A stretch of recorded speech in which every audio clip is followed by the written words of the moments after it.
America राष्ट्रपति Donald Trump Bharat उपर पुणी शुल्क बोमा फिंगी भारत उपर अतिरिक्त 25% शुल्क लगाइबा को घोषणा करिसेंती अमेरिका राष्ट्रपति। ए वृद्धि घोषणा पर भारत उपर अमेरिकार टैरिफ 50% होईछि। एने निर्देश उपर हस्ताक्षर करिसेंती ट्रंप। अमेरिका पक्षरु एने कहा जायछि रूस रु भारत तेल आमदानी करुथिबारु जवाब रे एभली निष्पत्ति नै जायछि। 21 दिन पर अर्थात 27 अगस्त ए निष्पत्ति कार्यकारी हेबो।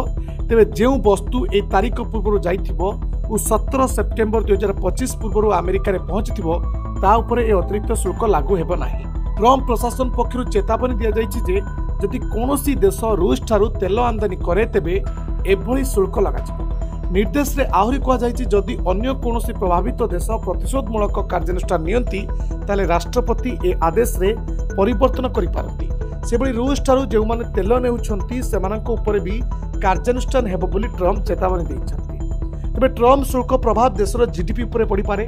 आरबीआई रो जीडीपी 6.5% हेबो बोली अनुमान करिछि। तबे ट्रंप को घोषणा भारत पई नुआ चैलेंज सृष्टि करि पारे। 2024 रे भारत अमेरिका को $8,100 कोटी मूल्यर वस्तु रप्तानी करिथिला। एहा मूड रप्तानी रो 18% और जीडीपी 2%। बयन शिल्प और औषध कड़ा प्रतिद्वंदितार सम्मुखीन हेबो। एहा हेले रप्तानी प्रभावित होई पारे। Report Dinalipi live.